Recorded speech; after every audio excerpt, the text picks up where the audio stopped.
Assalamualaikum warahmatullahi wabarakatuh. Kembali lagi di channel YouTube saya, Ana Mulyana. Pada video pembelajaran kali ini saya akan membahas tentang bab 4 pada materi matematika di kelas 12, yaitu tentang kekongruenan dan kesebangunan. Pada subbab 4.1 yaitu kekongruenan. Biografi Thales.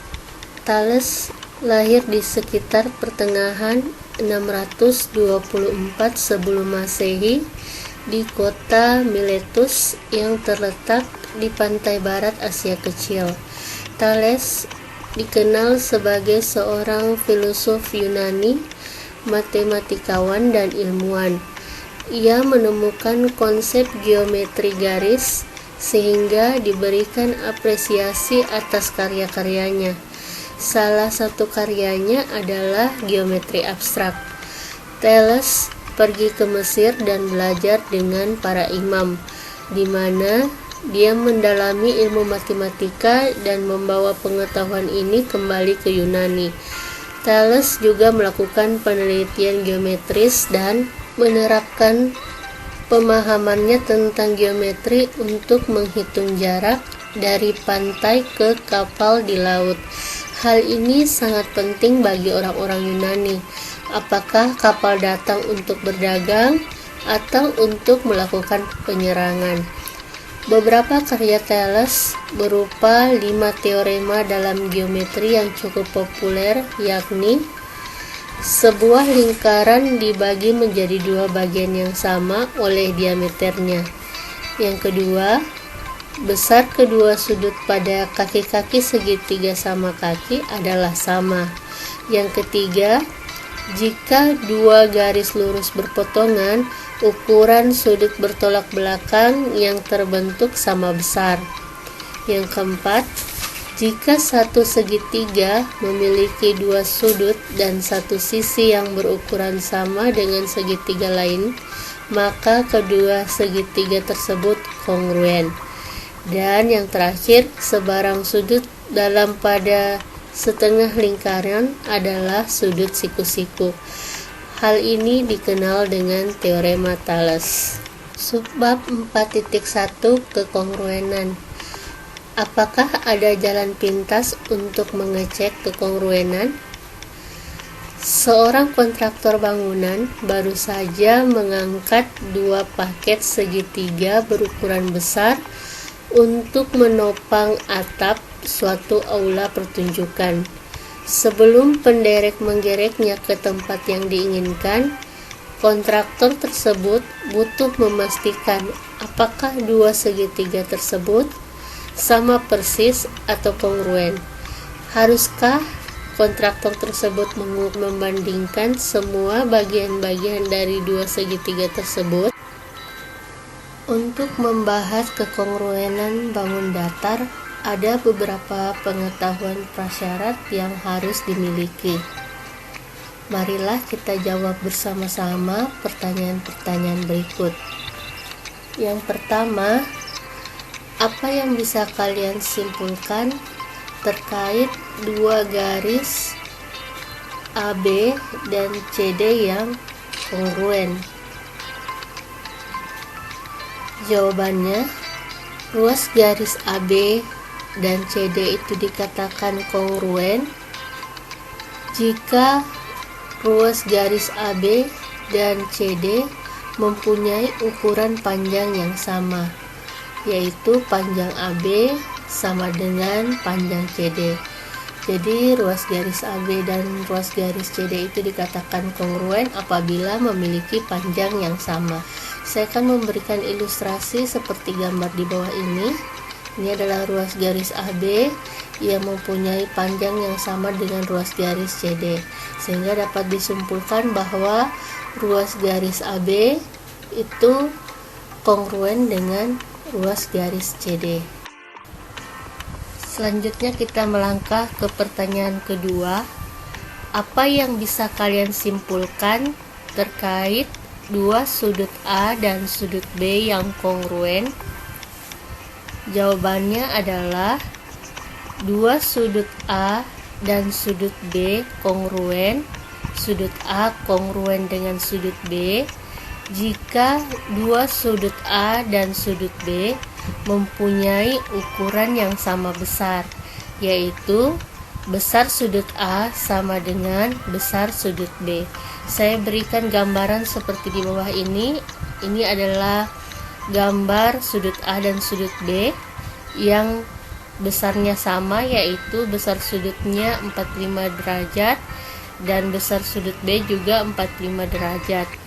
Karena sudut A dan sudut B memiliki besar sudut yang sama, yaitu 45 derajat, maka dapat dikatakan bahwa sudut A kongruen dengan B. Kegiatan 4.1.1 menentukan pasangan-pasangan sisi dan sudut yang bersesuaian atau berkorespondensi dari dua segi banyak. Ayo mengamati. Perhatikan segi 4 ABCD dan segi 4 PQRS dan informasi yang diberikan.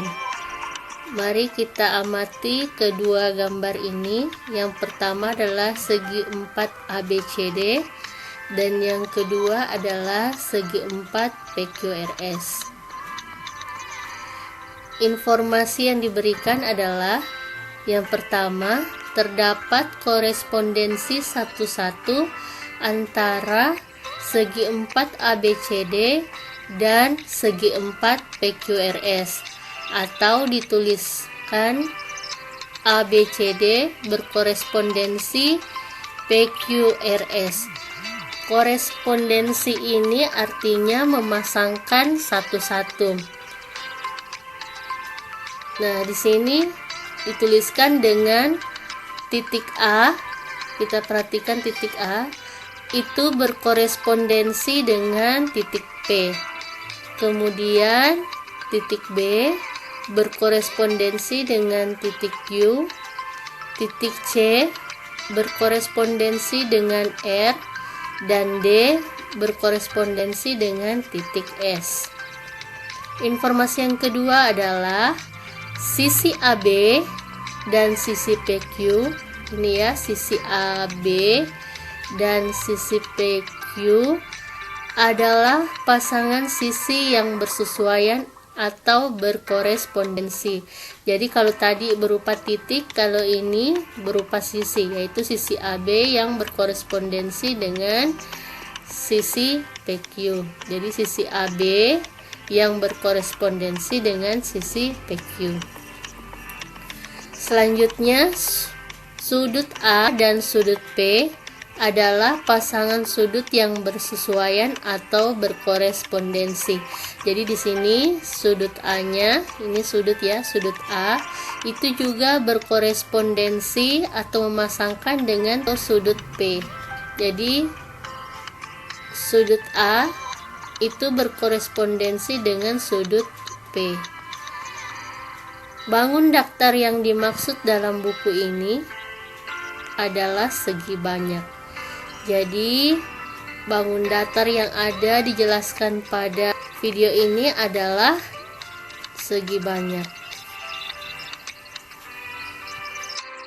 Untuk mengklarifikasi informasi yang diberikan di atas, mari kita jawab pertanyaan-pertanyaan berikut. Yang pertama, apakah banyaknya titik sudut dari pasangan bangun datar tersebut sama?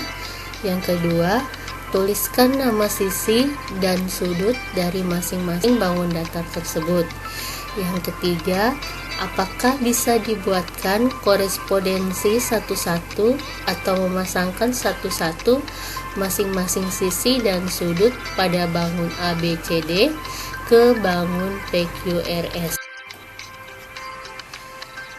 Untuk mengklarifikasi informasi yang diberikan di atas, jawablah pertanyaan-pertanyaan berikut.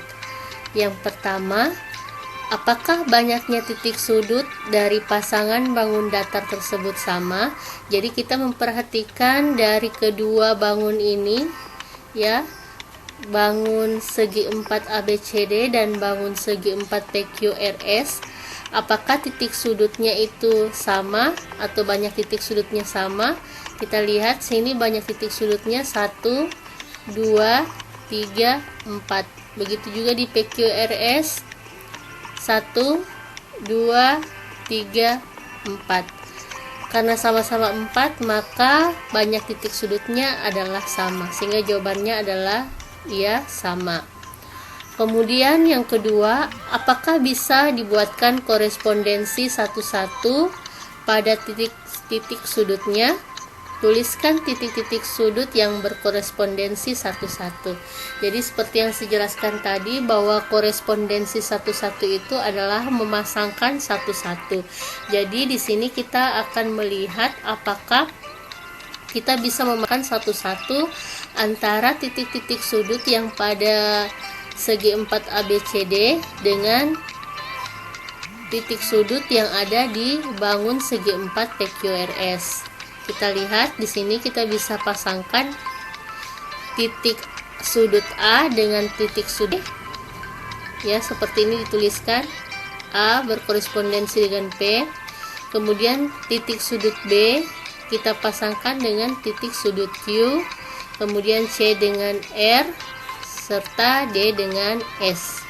Jadi jawabannya adalah bisa, yaitu titik sudut dengan titik sudut P, titik sudut B dengan titik sudut Q, titik sudut C dengan titik sudut R, serta titik sudut D dengan titik sudut S. Selanjutnya pertanyaan ketiga. Tuliskan nama sisi dan sudut dari masing-masing bangun datar tersebut. Nah, kita lihat terlebih dahulu pada bangun segi 4 ABCD. Sisi-sisinya itu ada 4, yaitu AB, BC, CD, dan DA. Ini ya dituliskan seperti ini, AB, BC, CD, dan DA. Dan sudut-sudutnya yaitu sudut A, sudut B, sudut C, dan sudut D. Sedangkan pada segi 4 PQRS itu sisi-sisinya adalah PQ, QR, RS, dan SP. Sudut-sudutnya adalah sudut P, sudut Q, sudut R, dan sudut S. Selanjutnya kita masuk pada pertanyaan keempat. Apakah bisa dibuatkan korespondensi satu-satu atau memasangkan satu-satu masing-masing sisi dan sudut pada segi 4 ABCD ke segi 4 PQRS?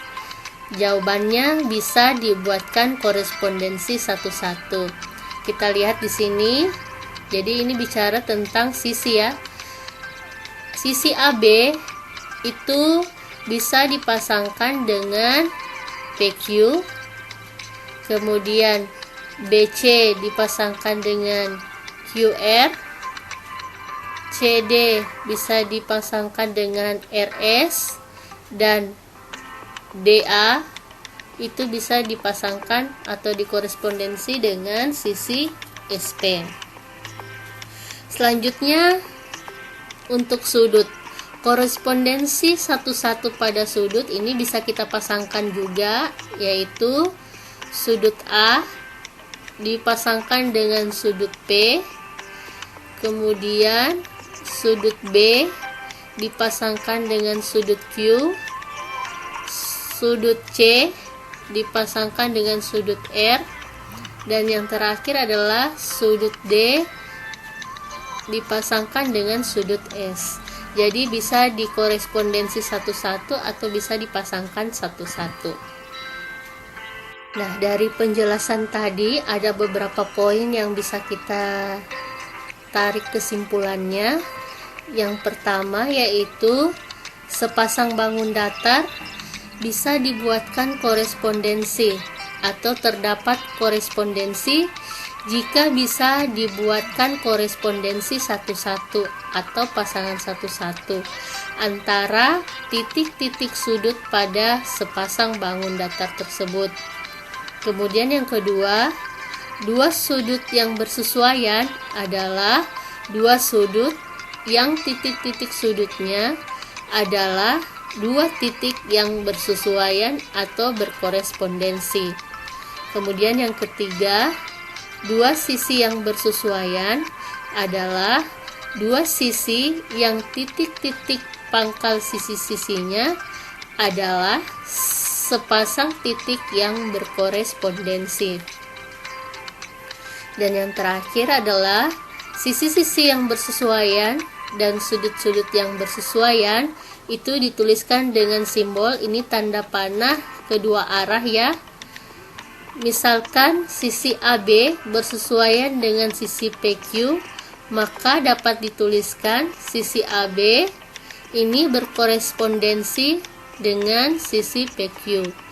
Jadi simbol dari korespondensi itu sendiri atau pasangan satu-satu itu sendiri adalah tanda panah kedua arah. Nah, itu tadi penjelasan saya tentang materi kekongruenan. Saya akhiri. Wassalamualaikum warahmatullahi wabarakatuh.